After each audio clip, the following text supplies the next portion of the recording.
été récemment à Dakar où vous avez pris part au forum donc de Dakar sur la paix et la démocratie. Vous n'étiez pas le seul Guinéen. Il y avait notamment l'ancien Premier ministre, Cellou Dalein Diallo.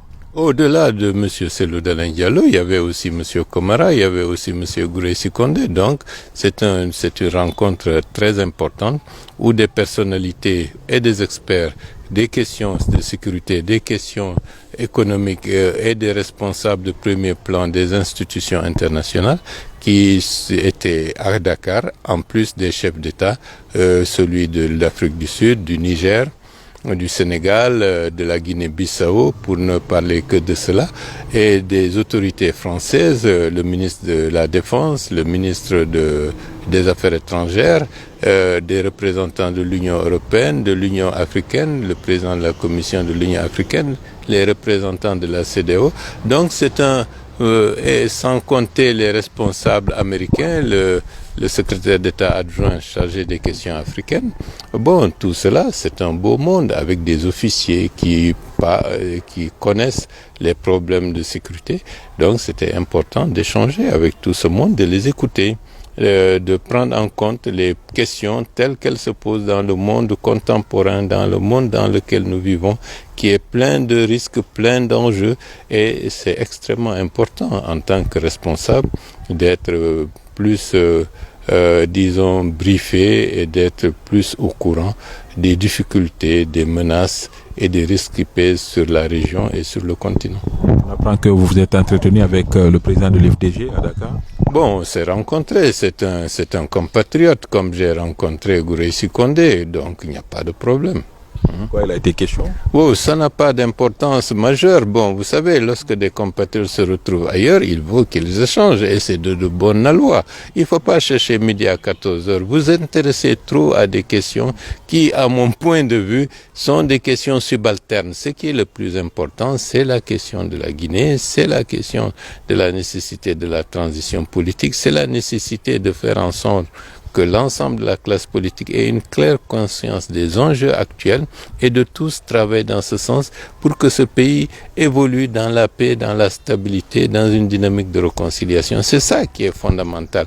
Tout le reste là, c'est bien lorsque les gens ont de bonnes relations. Il faut développer de bonnes relations entre les uns et les autres. Vous avez de bonnes relations aujourd'hui? Bien entendu, personnellement, je n'ai pas de rancune ni aucune espèce de frustration. Je regarde en avant et je marche en avant, donc il n'y a pas de problème. Vous dites que c'est une question qui n'est pas fondamentale, vous dites, mais nous, on pose la question sur l'angle, peut-être. Est-ce qu'il y a vous avez une vision, peut-être rapproche par rapport à la transition actuelle dans le pays? C'est-à-dire, est-ce que vous avez un point de vue qui se rapproche un peu à l'issue de vos discussions avec Cellou Dalein? Bon, nous n'avons pas échangé de manière directe sur ces questions, mais je pense que ce qui est le plus important, c'est ce que nous disons publiquement. Et nous, au niveau de l'UDRG, au niveau de la CORED, dans la plateforme à laquelle l'UDRG est affiliée, nous insistons sur la nécessité d'une transition apaisée, d'une transition qui pourrait prendre une durée optimale de 24 à 30 mois. Et de ce point de vue, nous sommes dans l'attente, disons, des décisions des organes de la transition dans ce sens. Parce que nous estimons que c'est ça qui est fondamental. Il ne faut pas sauter les étapes ou utiliser des raccourcis qui risquent de nous rattraper, comme on l'avait fait par le passé. Et de ce point de vue, c'est extrêmement important de sensibiliser tous les acteurs politiques majeurs sur la nécessité que c'est le programme de la transition à travers ces missions essentielles qui doit déterminer la durée. Nous avons besoin d'avoir des lois adoptées par voie référendaire, c'est-à-dire la Constitution. Nous avons besoin d'avoir le recensement général de la population sur lequel on va extraire le fichier électoral qui permettrait à toutes les personnes en âge d'être électeurs d'avoir leur carte d'identité digitalisée et d'avoir leur carte d'électeur. La question de la carte d'identité digitalisée, en quoi elle est fondamentale? Parce que c'est le premier outil et le premier instrument de l'effectivité de la citoyenneté. Et donc, c'est extrêmement important dans une logique de faire en sorte qu'on ne puisse plus revenir en arrière.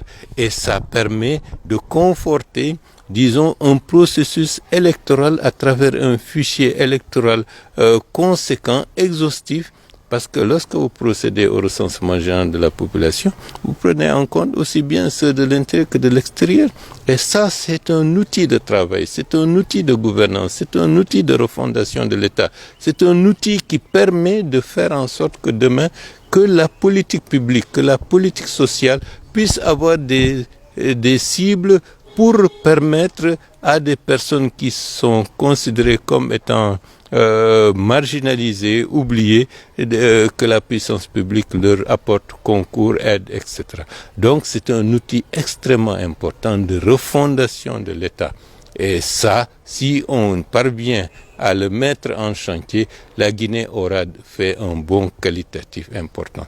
La prise en compte de cela nécessite un certain temps, d'où les 24 à 30 mois.